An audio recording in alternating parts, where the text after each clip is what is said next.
Assalamualaikum warahmatullahi wabarakatuh. Kali ini kita akan membahas mengenai sistem gerak pada manusia bagian kedua. Yang akan kita pelajari adalah otot, kelainan pada sistem gerak, dan upaya menjaga kesehatan pada sistem gerak manusia.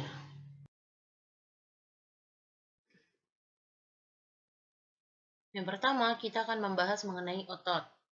Otot disebut juga sebagai alat gerak aktif karena otot dapat menggerakkan rangka, dan otot dapat berkontraksi atau menegang dan memendek, dan relaksasi, yaitu memanjang dan mengendur. Otot dibagi menjadi tiga. Yang pertama otot polos, yang kedua otot lurik, dan yang ketiga otot jantung. Berikut kita akan membahas mengenai perbedaan antara otot polos, otot lurik, dan otot jantung. Pertama, kita lihat dari bentuk selnya.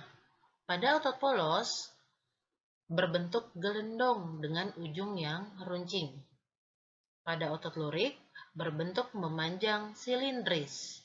Dan pada otot jantung, berbentuk memanjang silindris bercabang. Yang berikutnya, kita lihat dari inti sel. Pada otot polos memiliki inti sel satu yang terletak di tengah. Otot lurik memiliki inti sel banyak yang terletak di tepi. Dan otot jantung memiliki inti sel yang banyak dan terletak di tengah sel. Yang berikutnya adalah cara kerja. Otot polos bekerja secara involunter atau di luar kehendak. Otot lurik bekerja secara volunter atau sesuai kehendak. Dan otot jantung bekerja secara involunter atau di luar kehendak. Maksudnya di luar kehendak yaitu tidak dapat dikendalikan. Misal, ibu menyuruh kalian untuk berhenti menggerakkan usus kalian atau jantung kalian. Pasti tidak akan bisa kan? Yang berikutnya adalah kemampuan berkontraksi. Pada otot polos, dia bekerja tidak mudah lelah. Sedangkan pada otot lurik, dia bekerja mudah lelah. Dan pada otot jantung, dia bekerja tidak mudah lelah. Yang terakhir, kita lihat dari letak. Otot polos terletak pada dinding penyusun organ dalam, seperti sistem pencernaan, sistem pernapasan. Otot lurik terletak menempel pada tulang atau rangka, maka otot lurik disebut sebagai otot rangka. Dan yang terakhir, otot jantung terletak di dalam dinding jantung. Berikut adalah gambar otot polos, otot lurik, dan otot jantung. Sifat kerja otot dibagi menjadi dua. Yang pertama antagonis dan yang kedua sinergis. Antagonis merupakan kerja dua otot yang berlawanan, yaitu jika otot yang satu berkontraksi atau memendek, maka otot yang lain akan mengalami relaksasi atau memanjang. Otot antagonis dibagi menjadi 4. Yang pertama adalah pronasi dan supinasi, yaitu gerakan menelungkup dan menengadah pada telapak tangan. Yang kedua adalah fleksi dan ekstensi, yaitu gerakan membengkokkan dan meluruskan pada siku dan pada lutut.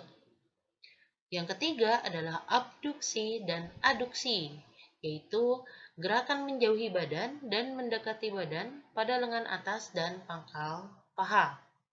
Dan yang keempat adalah depresi dan elevasi, yaitu menunduk dan menengadah pada kepala.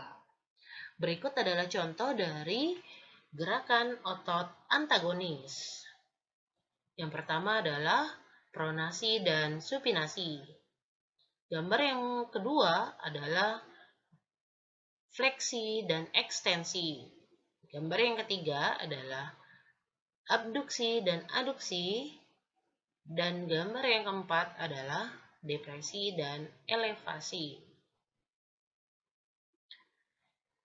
Yang kedua adalah sinergis, yaitu otot yang bekerja secara bersamaan.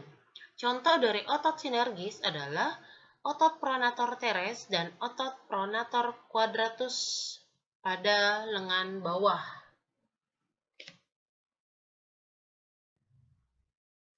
Berikut adalah gambar dari gerakan fleksi dan ekstensi, yaitu gerakan membengkokkan dan meluruskan lengan bawah. Pada gerakan yang pertama, atau pada gambar yang pertama, di situ terlihat otot bisep berkontraksi dan otot tricep berelaksasi. Maka yang terjadi, lengan bawah akan terangkat ke atas. Pada gambar yang kedua, terlihat otot bisep relaksasi dan otot tricep berkontraksi. Maka yang terjadi adalah lengan bawah akan lurus kembali.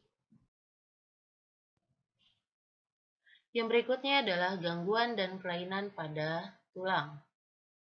Yang pertama adalah lordosis, yaitu kelainan tulang belakang yang terlalu membengkok ke arah depan. Lordosis biasanya disebabkan oleh kebiasaan duduk yang salah. Lordosis juga bisa disebabkan karena perut penderitanya itu terlalu besar, misalnya ketika hamil atau kegemukan. Yang kedua adalah kifosis, yaitu tulang belakang terlalu membengkok ke arah belakang atau biasa kita sebut sebagai bungkuk. Ini juga disebabkan oleh kebiasaan duduk yang salah. Bisa juga disebabkan oleh penyakit lain, misalnya TBC. Yang ketiga adalah skoliosis, yaitu tulang belakang terlalu membengkok ke kanan atau ke kiri. Ini disebabkan juga oleh kebiasaan duduk yang salah atau bisa juga disebabkan oleh penyakit polio. Yang keempat adalah rakitis atau rickettsia, yaitu kaki yang membengkok berbentuk O atau X. Biasanya, rakitis terjadi pada anak-anak. Penyakit ini terjadi karena kekurangan vitamin D yang membantu penyerapan kalsium dan fosfor, sehingga proses pertumbuhan tulang akan terganggu. Yang kelima adalah osteoporosis, yaitu tulang keropos. Osteoporosis disebabkan karena kekurangan kalsium. Biasanya, osteoporosis terjadi pada orang dewasa dan orang yang sudah tua. Tulang yang kekurangan mineral atau kalsium ini akan menjadi rapuh dan mudah patah.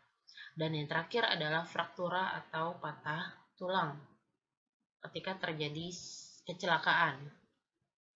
Berikut adalah gambar. Yang pertama adalah fraktura atau patah tulang, yang berikutnya ada osteoporosis, ada fisura atau retak tulang, lordosis, skoliosis, kifosis, dan yang dua terakhir ini adalah rakitis. Yang berikutnya adalah gangguan pada persendian. Yang pertama, artritis, yaitu peradangan pada sendi. Ini adalah gambar dari artritis. Salah satu bentuk artritis yang sering kita jumpai adalah rematik. Yang kedua adalah dislokasi atau sendi bergeser. Dan yang ketiga adalah ankilosis, yaitu sendi menyatu sehingga tidak dapat digerakkan. Berikutnya adalah gangguan dan kelainan otot. Yang pertama adalah tetanus, yaitu otot akan tegang terus-menerus akibat infeksi bakteri Clostridium tetani. Ketika seseorang terkena luka yang disebabkan oleh paku berkarat atau jarum atau penitian tidak steril, maka orang tersebut harus segera disuntik tetanus untuk mengurangi resiko terjadinya infeksi bakteri tersebut. Tetanus ini dapat menyebabkan kematian. Yang kedua adalah atrofi, yaitu mengecilnya otot karena serangan virus polio. Yang ketiga adalah kaku leher. Yang keempat adalah kram, yaitu otot menjadi kejang karena aktivitas yang terus-menerus. Kram biasanya terjadi tiba-tiba secara beberapa menit. Kram terjadi karena gangguan peredaran darah pada otot. Dan yang kelima adalah keseleo atau terkilir.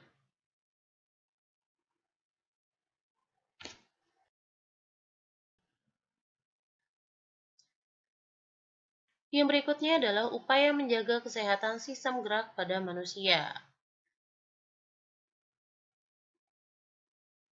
Yang dapat kita lakukan adalah berjemur di bawah sinar matahari pada pagi hari, meningkatkan konsumsi makanan yang mengandung banyak kalsium, memperbanyak konsumsi makanan yang mengandung vitamin D, menghindari kebiasaan duduk yang salah, sebaiknya duduk dengan cara yang benar, melakukan olahraga secara teratur, dan memperhatikan aktivitas fisik yang cukup setiap harinya.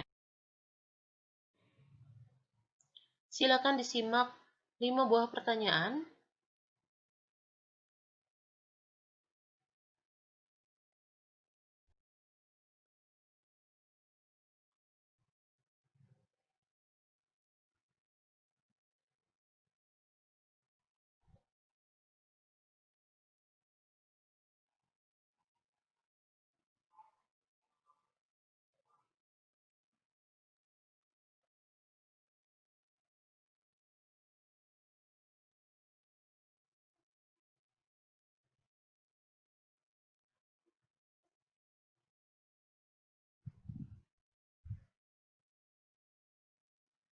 Ya, untuk materi sistem gerak pada manusia bagian kedua sudah selesai.